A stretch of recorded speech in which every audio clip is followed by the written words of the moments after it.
Oseo. Oseo. That's a Cherokee greeting. And wave the great feather for the good of it. That means to summon the spirits here to our presentation. Today we're in the winter solstice. And for that I'm presenting my painting here. This is my oil painting for the winter solstice here. And it's the first time that I've showed this painting on this program. Okay, the next thing we're going to go is all the way over to the other side for this winter solstice occasion.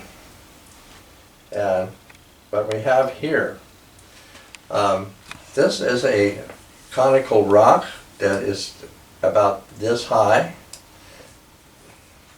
It's made of crystalline granite, and it's located at the very western edge of the Court of Antiquities, the name been given to it. It's a few miles east of Reno and Sparks.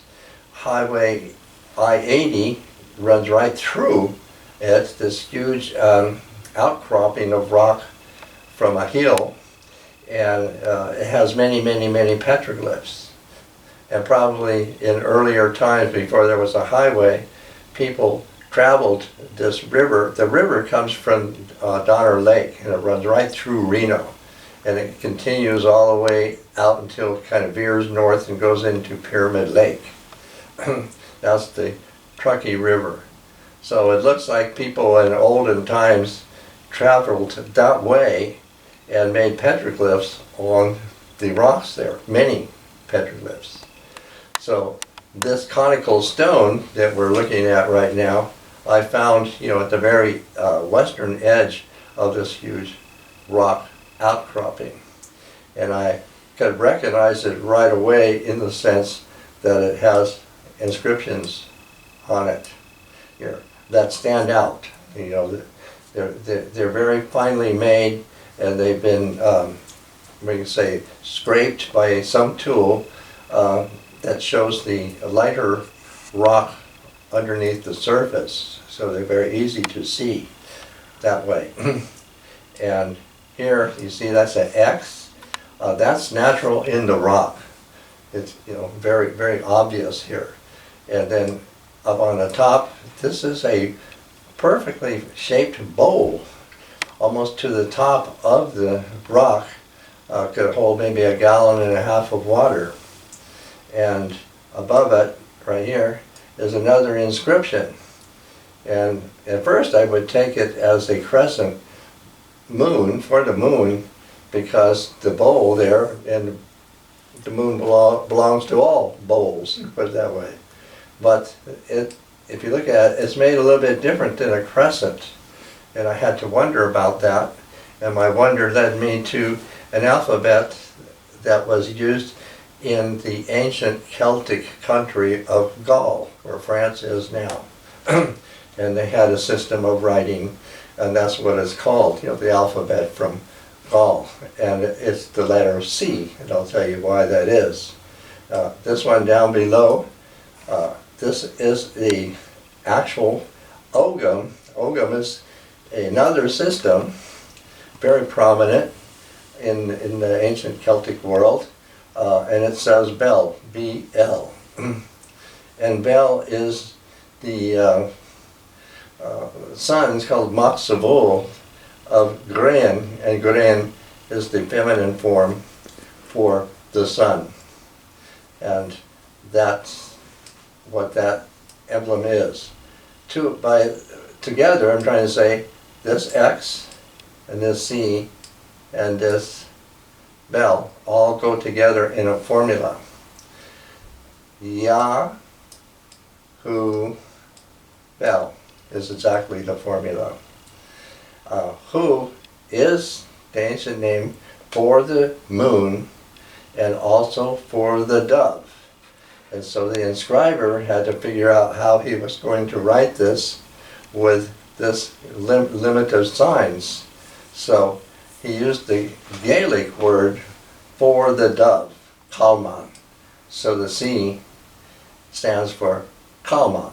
That is the Gaelic word for the dove, and the dove is the queen of the moon, and the moon governs the solar year figured by Bel. So what happens with this event that we're talking about in Celtic, I'm speaking in the Celtic, is at this time, down below is the ancient land that's called Shinar. Shinar, the eagle, is called the winter eagle, flies up from Shinar, and he lights up here on top and gives the first light to the top of this stone. And as the days, weeks, and months proceed, the light goes down and down and down and down and down until the summer solstice, and now the stone is totally in the light, and this would be called the glory of Bel. When the stone is covered in the shadow, it is Lug. Lug then is giving away to Bel the light. That's the way that it is figured there. There are many Celtic and in Ogham inscriptions everywhere, and also there in Nevada where this is located. So all of this gives you an idea for the winter solstice as it's figured in this Celtic inscribed stone. Now I'm going to extend that or expand that to another group of people who generally Americans know as Navajo.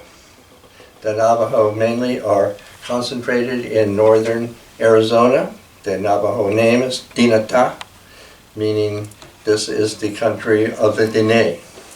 Navajo is a kind of a Spanish Pueblo name for people who were horticulturalists, and basically I gloss it as keepers of the fields. Now, it's from actually the Pueblo word Navajo.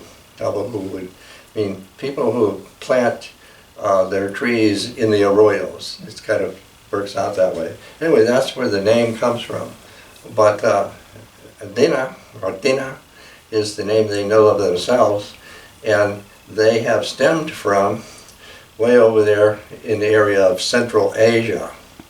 At the very western end of the Himalayas, it comes down into the Tarim Basin, very, very large, maybe depressed area, that's why it's called a basin. And there is a old urban settlement there known as Khotan. And that's the general area that these people have come from, and the people who live there call themselves the Natine, by the same name. And so how did these people get over here? They came over on Chinese ships. From the Ming Dynasty, the Chinese ships were doing trade with western Mexico in the 14th and 15th centuries. So that clearly gives them an avenue to come from that part of the world over to this part of the world. And they even have something of a legend of how that they arrived where they are now. So all that gives us a way now to speak about these people, the Navajo. Now the Navajos have this same thing that I've just described to you as the Stone of Bel, but in Navajo it's called the Sky Reaching Rock. And that even figures three-dimensionally in a sand painting. If you go down here,